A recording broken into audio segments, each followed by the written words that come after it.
పొద్దున్న యూట్యూబ్‌లో వీడియోలు చూస్తుంటే ఒక షార్ట్ చూసాను. నెదర్లాండ్ ప్రైమ్ మినిస్టర్ అలా సైకిల్ మీద ఎళ్తున్నారు. ట్రాఫిక్‌కి అంతరాయం కలిగించకుండా ఉండడానికి ఇలా ఎళ్తున్నారు. ఎంత సింపుల్‌గా ఉన్నారు అని ఎవరో వీడియో పెడితే కింద కామెంట్‌లనమాట. అదే మన ఇండియాలో అయితే వార్డ్ మెంబర్‌గా నగ్గినా కూడా ఎక్స్ట్రాలు చేసేస్తారు. అది ఇది అని. అంటే మనోళ్ళకి ఉన్నదే కదా! ఎప్పుడు కూడా పక్కోళ్ళతో కంపేర్ చేసి మనోళ్ళని తిట్టడం. పక్కింట్లో పిల్లోడు ఎంత బాగా చదువుతున్నాడు, మన ఇంట్లో పిల్లలు బాగా చదవరు. ఇలాగ ఎప్పుడు పక్కోళ్ళతోనే కంపారిజను. అక్కడ ఆళ్ళు అంత సింపుల్‌గా ఉంటున్నారు. మనోళ్ళు ఎందుకు ఇంత హడావిడి చేస్తున్నారంటే దానికి కారణం ప్రజలే. మన దగ్గర ఎవరన్నా ఒక నాయకుడు అలా సైకిల్ తొక్కుంటూ సింపుల్‌గా ఎళ్లారనుకో మీదడిపోతారు జనం. షేక్ హ్యాండ్‌లు, ఫోటోలు, పూలదండలు ఆళ్ళ పనాలను చేసుకోనివ్వరు. ఏమొచ్చేద్ది ఆ ఫోటోల వల్ల? ఏమీ రాదు. మనం చేసే పని మనకు అన్నం పెడతది తప్ప ఆళ్ళతో తెంచుకునే ఫోటోలు అన్నం పెడతాయా? ఆ ఇంగితం ఎవరికుండాలి?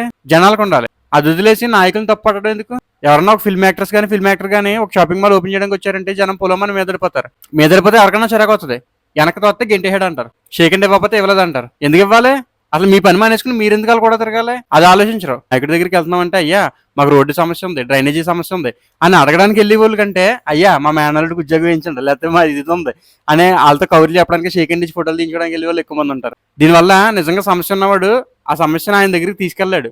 నాయకుడు ఎక్కడ ఉంటారు, సమస్య చెప్పాలనుకునేవాడు ఎక్కడ ఉంటాడు. ఈ మధ్యలో భజన బృందం ఉంటారు. దానివల్ల నాయకులకు చెడ్డ పేరు వస్తుంది. ఇండియాలో సగం మంది నాయకులకు చెడ్డ పేరు రావడానికి కారణం 50% వాళ్ళ చుట్టూ ఉండేవాళ్ళే.